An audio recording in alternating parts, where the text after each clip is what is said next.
ನಮಸ್ತೆ ವೀಕ್ಷಕರೇ, ಹನುಮಂತ ಈಗ ಫುಲ್ ಹೆದರಿದ್ದಾನೆ. ಕಾರಣ ರಾಜ ಉಗ್ರಂ ಮಂಜು ನಡವಳಿಕೆ ನೋಡಿ. ಈಗ ಬಿಗ್ ಬಾಸ್ ಹೊಸ ಟಾಸ್ಕ್ ಒಂದನ್ನು ನೀಡಿದ್ದಾರೆ. ಇದರ ಅನುಸಾರ ಮನೆಯ ಎಲ್ಲ ಸದಸ್ಯರು ಮಂಜು ಹೇಳಿದ ಮಾತನ್ನು ಪಾಲಿಸಬೇಕು ಹಾಗೂ ಮಾಡಬೇಕು. ರಾಜ ಮತ್ತು ಸೇವಕರು. ಸೊ ಏನಾಗುತ್ತೆ ಮುಂದೆ, ಯಾವ ರೀತಿ ಮನೆಯ ಮಂದಿ ಕೆಲಸ ಮಾಡುತ್ತಾರೆ ನೋಡಬೇಕು. ಆದರೆ ಮಂಜು ವಿಲನ್ ಲುಕ್ ನೋಡಿ ಹನುಮಂತ ಗಡಗಡ ಭಯದಲ್ಲಿ ಧನರಾಜ್ ಜೊತೆ ಮಾತನಾಡುತ್ತಾನೆ.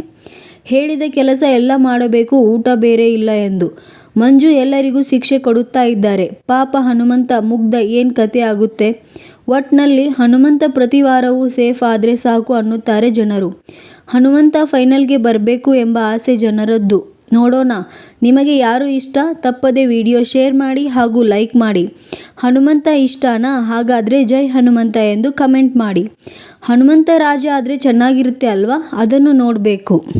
ಹನುಮಂತನಿಗಂತೂ ಫುಲ್ ಕಾಟವನ್ನ ಕೊಡ್ತಾ ಇರುವಂತದ್ದು ನಮ್ಮ ಉಗ್ರಂ ಮಂಜು ರಾಜ ಆಗಿದ್ದಾರೆ ಅಂತ ನೋಡಿ ಯಾವ ರೀತಿ ಎಲ್ಲ ಕಾಟ ಕೊಡ್ತಾ ಇದ್ದಾರೆ. ಹನುಮಂತನಿಗಂತೂ ಫುಲ್ ಕಾಟ ಕೊಡ್ತಾ ಇದ್ದಾರೆ. ಕಂಪ್ಲೀಟ್ ಆಗಿ ಉಪವಾಸ, ಊಟನೂ ಕೂಡ ಇಲ್ಲ, ಮತ್ತೆ ಏನ್ ಬೇಕೋ ಹಾಗೆ ಕೆಲಸ ಮಾಡಿಸೋದು, ಉಡ್ಬೈಸ್ ಓಡಿಸೋದು, ಮತ್ತೆ ಬೇರೆ ಬೇರೆ ರೀತಿಯ ಒಂದು ರೀತಿಯಲ್ಲಿ ಟಾಸ್ಕ್ ಕೂಡ ಅದೇ ರೀತಿ ಆಗಿರುತ್ತೆ. ಚೆನ್ನಾಗಿದೆ, ಮತ್ತೆ ಫನ್ ಆಗಿದೆ. ಹನುಮಂತ ಕೂಡ ರೇಗ್ಸೋದು ಎಲ್ಲವನ್ನೂ ಕೂಡ ಮಾಡ್ತಿದ್ದಾನೆ. ನಗು ಬರೋದು ಗ್ಯಾರಂಟಿ ಎಲ್ಲರಿಗೂ ಕೂಡ. ನಿಮಗೂ ಕೂಡ ಇಷ್ಟವಾಗ್ತಿದೆ. ನೀವು ಯಾರಿಗೆ ಸಪೋರ್ಟ್ ಮಾಡ್ತೀರಾ, ಉಗ್ರಂ ಮಂಜುಗ ಅಥವಾ ಹನುಮಂತಗ? ತಪ್ಪದೆ ಕಮೆಂಟ್ ಮಾಡಿ.